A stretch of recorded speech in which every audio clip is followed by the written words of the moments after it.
What is good, YouTube? It's been a while. It's been a real while, actually. I'm back again in the stealth. Same as my most recent upload will be. Because it's going to seem like I'm gonna have low-key been slacking with uploading my videos. So I took all of the footage for a video.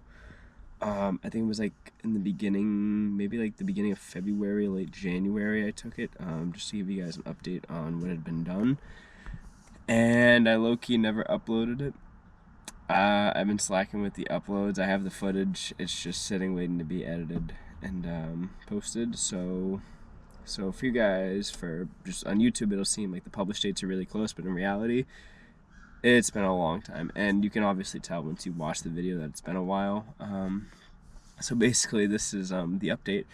It's close to the middle of April now, so it's been a couple months, and yeah, let's get right into it. All right, starting right away with the interior. It is still a huge mess.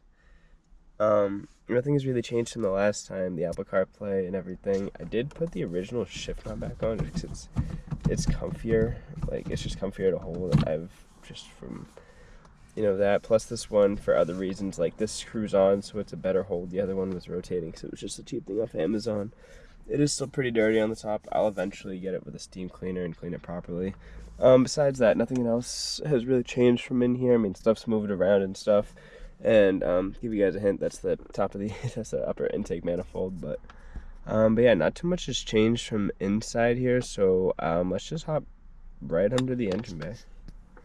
And actually, before we get into the engine bay, the last time this car was shown, it not only didn't have headlights or blinkers, it was basically ice. It was just trapped in some snow. So what's new? Headlights. Obviously they came with the car. I just took them out for the winter. Before putting them back in, I did refinish them. I mean, the outside's a little dirty, but they were really dirty on the inside of it. So what you want to do for those is, and I should have made a video on it, but once again I was slacking, you just throw in the oven. 245 for the glass headlights. That's pretty sure only the 1994 model years, but you just want to put them in the oven for like 5 minutes just to heat them up, and then you just peel apart the adhesive, clean it with like glass cleaner. For the Lexan plastic headlights, it's only 225 for a temperature. Pretty much the same process. And then I always had this side of the blinker. This other one I had to get on eBay, and it's a little damaged, but honestly, it's gonna get the job done just fine. I don't know if the camera's gonna pick up the damage on it, but yeah, the blinkers for these cars are ridiculously overpriced and expensive, so I really didn't care at that point of the condition. I just wanted to get it for a reasonable price. It wasn't reasonable, but it was cheaper than all the rest. Anyways, under the hood right now, it's a huge mess.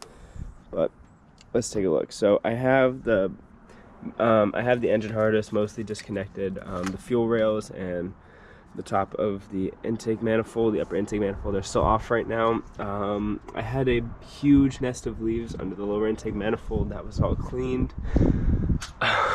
As you guys can see, the timing belt is on right now. The engine is not in time. I basically just mocked it up so it could sit. But yeah, it's not in time right now. It still has to be adjusted. That's okay, nothing's tightened down. I don't have the tensioner like tightened or anything. I kind of just have it on there sitting, so still waiting to adjust that. Other things I'm working on is the clutch issue I have, where the clutch pedal just drops to the floor. I'm gonna go ahead and replace the slave and master cylinder. I'm having a little trouble. It's kind of hard to see, but this line fitting right where my finger's pointing, it's just really difficult to get to, and I bought a crow's foot adapter for it, and the crow's foot adapter just doesn't seem to be working too well on it.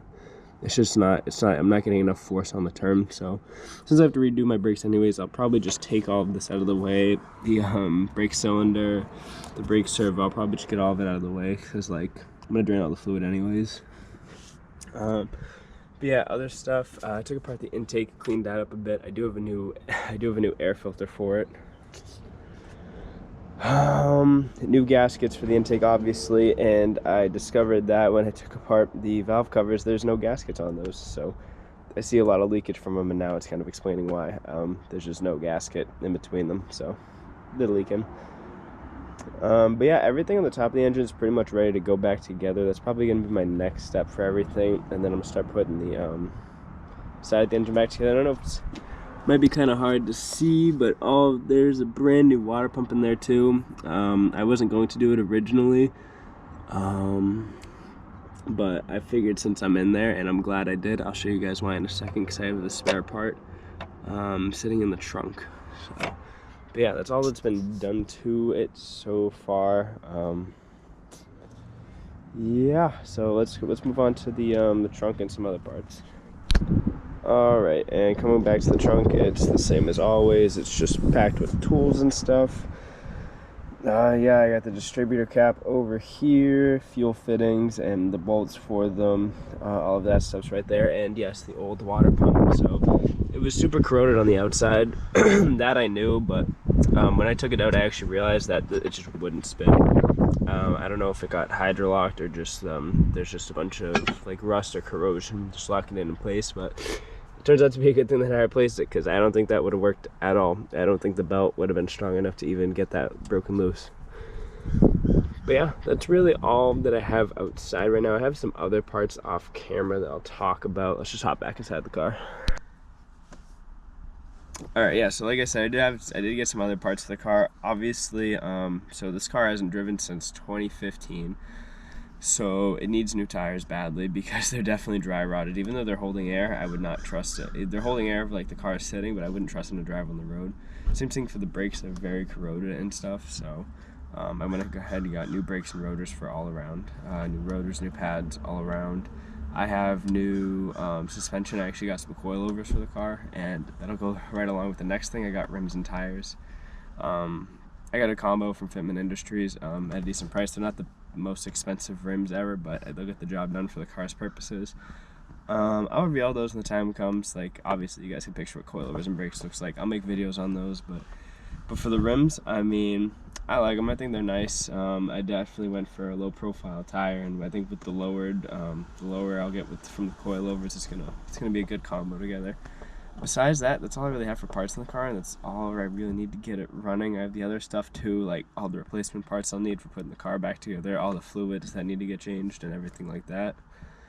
But I think besides all those, that's all I have all the parts now. All I need to do is get the work done and get it registered and inspected, and it'll be good for the road.